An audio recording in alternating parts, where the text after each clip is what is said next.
FRAF et du comité de soutien et Jalton. De cet accueil chaleureux, population autorisée, l'État. Merci d'être encore présents parmi nous. Ceux qui n'ont pas écouté de toute façon pourront bénéficier de l'intervention sur les réseaux sociaux. Je m'honneur de la modernité. Alors merci d'être présents. Nous sommes sous la dernière ligne droite avant le premier tour des élections municipales et communautaires.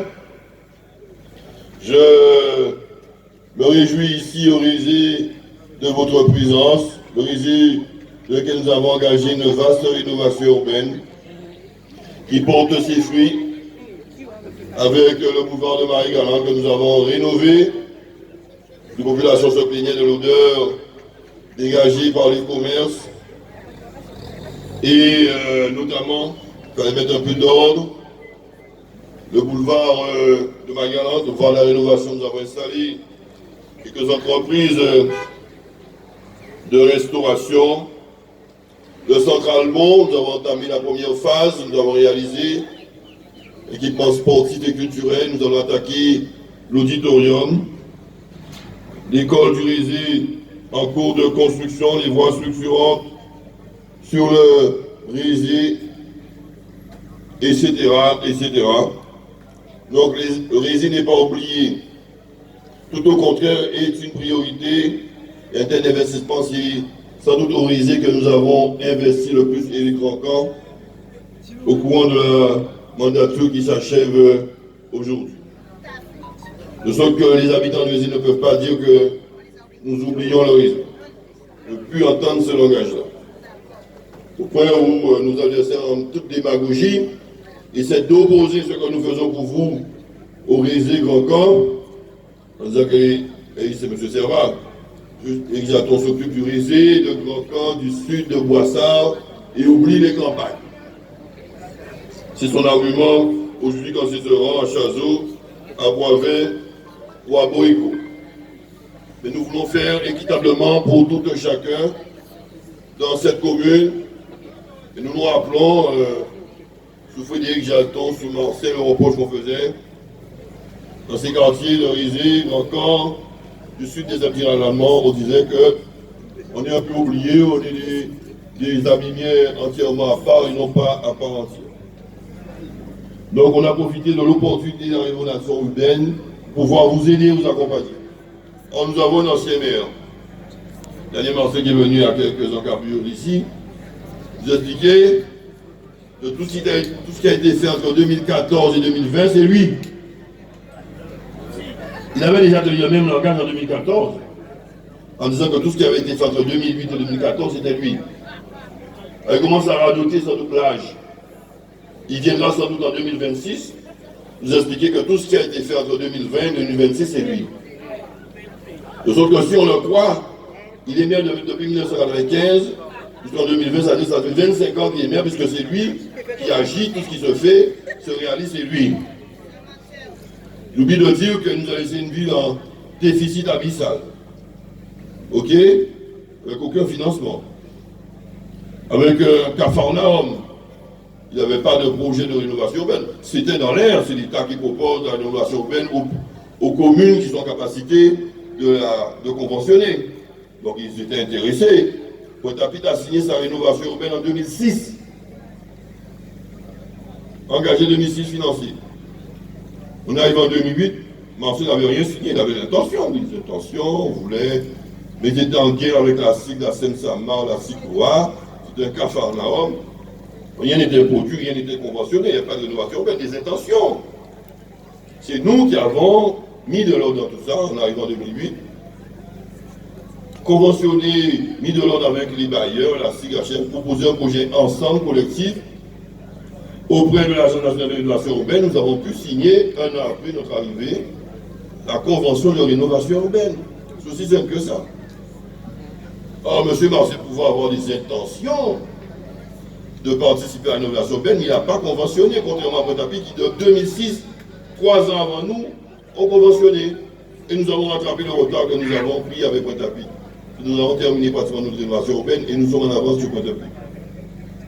Donc quand il vient vous dire que tout ce qui a été fait, On peut imaginer, on veut faire ça, on veut faire réser, rénover le réser, construire ceci, cela. On peut en parler, que ça sur des papiers, mais c'est pas ça, il faut faire les documents, mobiliser les financements, conventionner avec les instances compétentes, et après engager les travaux.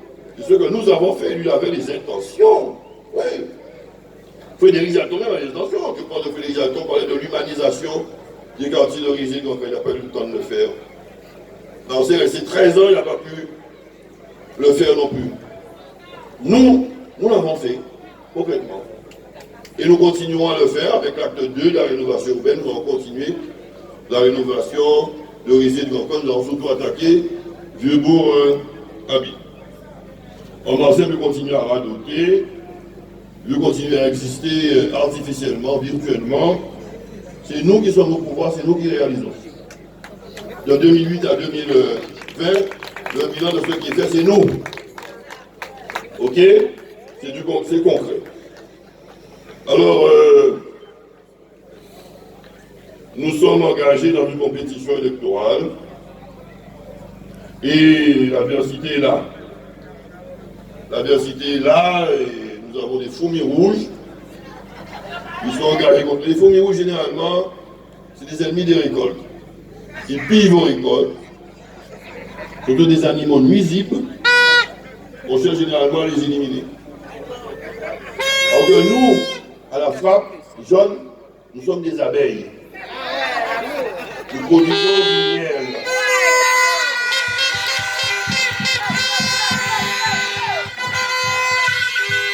Et autour des abeilles, nous avons quelques soldats qui sont des guêpes-maçons, qui construisent. Nous construisons et nous nourrissons la population. Alors, comme les jeunes, avec le dégon jaune, nous allons éliminer tous les fourmis rouges.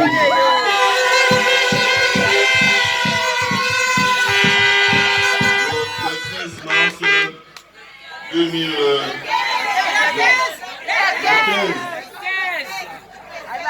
Le 15 mars 2020.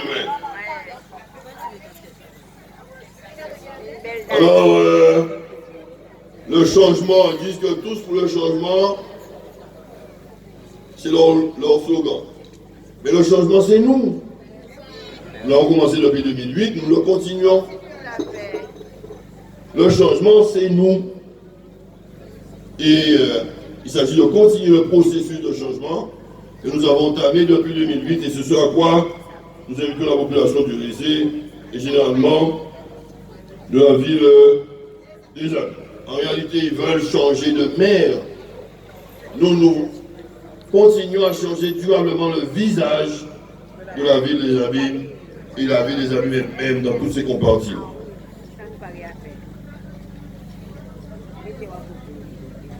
Et ne vous faites pas d'illusions.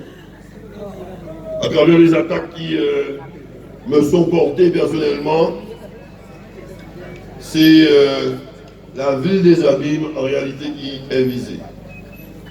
Son rayonnement, sa renaissance, ses retrouvailles, et qui ne plaît pas à tout le monde. Et quand on veut atteindre Éric Jaton, c'est la ville des Abîmes qu'on veut affaiblir. Depuis longtemps, on a cherché à diviser les Abîmiens pour mieux régner.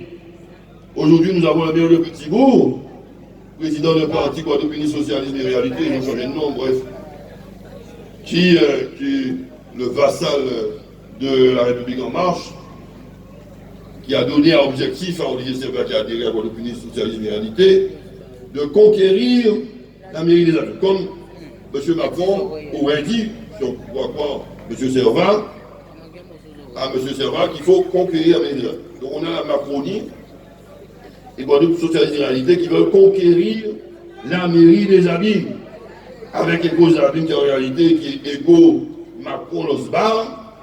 Ils veulent prendre le pouvoir en lieu et place de votre serviteur Ijalton au niveau de la ville des Abîmes, avec l'aide des béquets martiniquais, les fichères, les grosses entreprises capitalistiques qui veulent s'accaparer au nom de la Macronie la ville des Abîmes pour régner en maître et seigneur. Ce sont les mêmes qui attaquent les fifis, les autres entrepreneurs abîmiens qui, selon eux, n'ont pas le droit de s'enrichir ou de créer de la valeur ajoutée aux abîmes. Non, les abîmes n'ont pas le droit d'investir aux abîmes et de créer de l'activité. C'est bon pour les béquets, c'est bon pour les filiales d'entreprises nationales ou internationales, mais c'est pas bon pour Fifi, c'est pas bon pour quand on veut donner un foncier à des abiniens, et des abiniens, non, ils n'ont pas le droit de citer.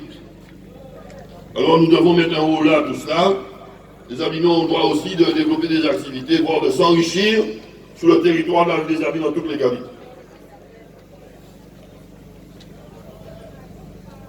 Alors, chers amis,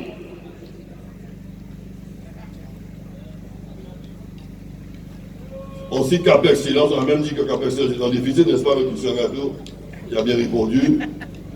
Cap Excellence est en accident, la ville est bien accident, et la caisse des écoles est en accident. Nous sommes bien gérés. Il s'est fait un insulte au cadre de ces institutions, généralement des Avigniens, de faire croire qu'ils sont incompétents. Ce monsieur Serva dit même qu'on ne sait pas faire des dossiers. S'il n'y a pas de financement région, d'État, c'est parce que les dossiers ne sont pas ficelés. C'est une insulte vis-à-vis de l'encadrement des Avigniens bien formés à Cap Excellence, à la ville des Avigniens, à la caisse des écoles, les gens. D'ailleurs, des gens viennent du Moule, de Bémao, de Gauzier, se former à Cap Excellence et à la ville des Avigniens.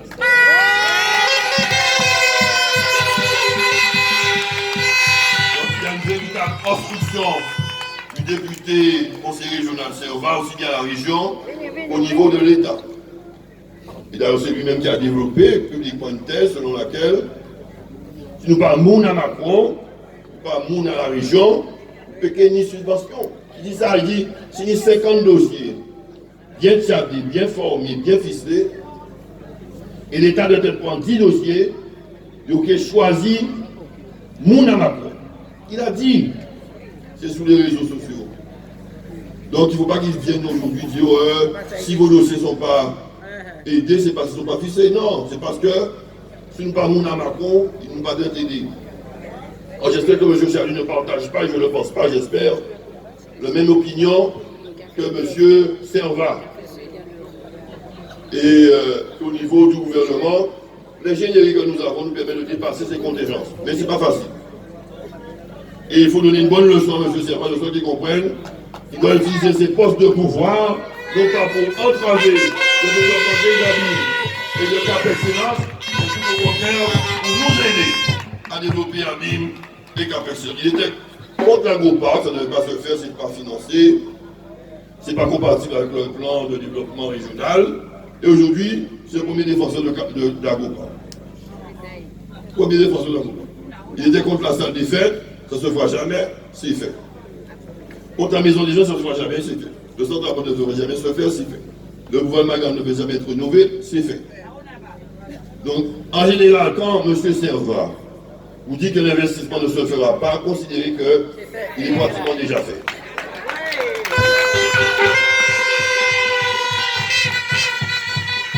Donc, M. Serva a choisi un nouveau guide. C'est M. Marcel qui a plomber la vie des abîmes, il nous a laissé un déficit abyssal. Bonne chance avec M. Marceau.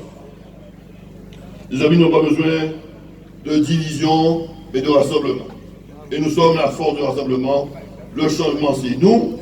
La force de rassemblement, c'est nous. Et nous dépassons les campagnes de caniveau qui sont opérées par nos adversaires pour situer notre ambition pour les abîmes pour Cap Excellence, le plus haut possible, c'est-à-dire aussi haut que les étoiles.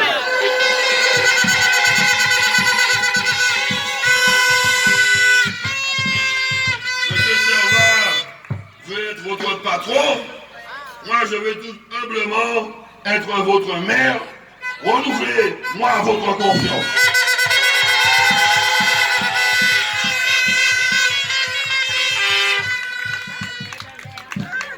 Alors, population des abîmes du Rélé, c'est au nom de l'amour que je m'adresse à vous ce soir.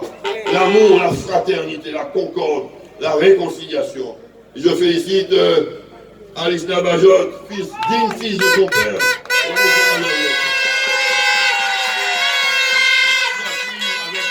ténérité, pugnacité, argumentation, défendre notre liste, parce que, comme il a dit, tous les colistiers de la liste sont à même de défendre la liste qui est la nôtre, abîme cap excellence, la force de l'amour.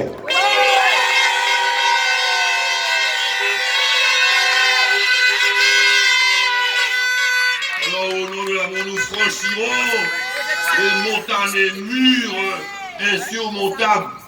Nous tracerons les sentiers lumineux à travers les chemins les plus escarpés. Nous franchirons les monts, les vaux.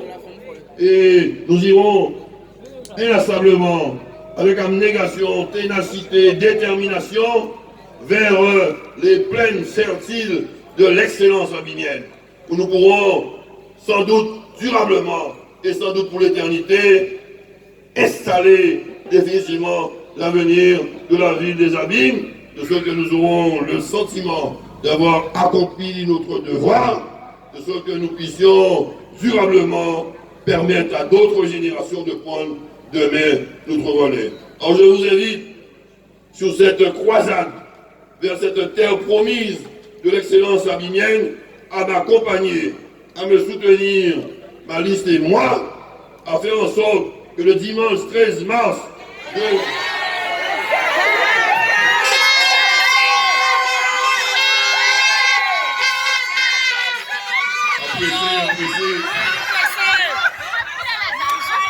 ça trop loin.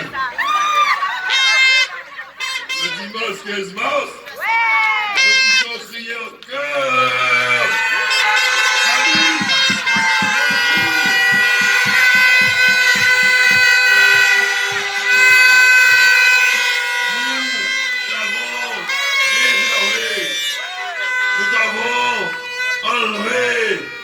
Préserver de ces mains, de ces vautours, de ces serpents venimeux, de ces traîtres, de ces renégats, de ces félons, de ces aiguilles, de ces ingrats, de cette cohorte de Agoulou profane, de Lougaou, de ce trio d'adjoints au maire de l'opposition en écharpe, qui nous ont trahis pour un plat de lentilles avec une petite aile de laine pour ceux qui ont su négocier.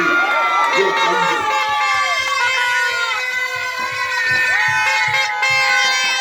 qui viendra vers nous, loin d'eux, dans nos bras, pour que nous puissions continuer ensemble vers les sentiers lumineux de la réconciliation, de la réconciliation, de la fraternité, de l'amour aux abîmes, de sorte que nous puissions ensemble, la main dans la main, accompagner les générations futures vers l'excellence abimienne.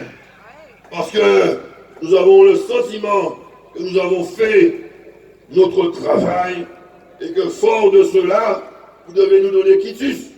Vous devez nous donner mandat pour continuer. Parce que nous avons fait preuve de notre compétence et ce faisant de notre amour pour la vie des abîmes, de sorte que, en toute confiance, vous devez continuer à nous accompagner. À la population du Rézé, debout pour les abîmes.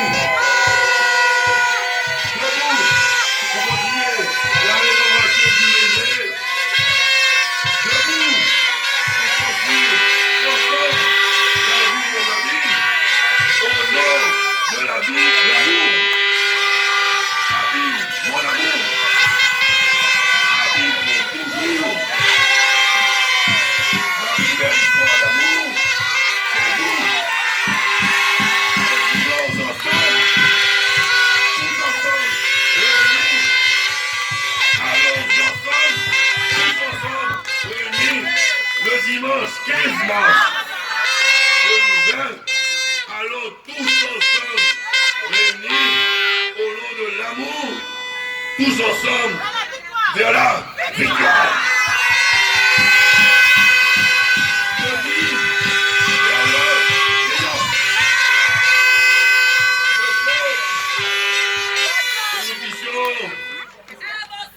Sous les balcons de la victoire, contempler le peuple enthousiaste nous remercier de leur avoir évité le pire et enfilé en chef nos tenues de combat parce que nous pas qu'à détruire, nous atteler, nous pas qu'à détruire, travailler derrière beaucoup de manières et dès le 16 mars devront nous remettre au travail, nous servir les intérêts fondamentaux de la vie des amis de Cap Excellence. C'est ce à quoi peuple du Rézé, population du Rézé, peuple des Abîmes, je vous invite, faites-moi confiance, aidez-moi.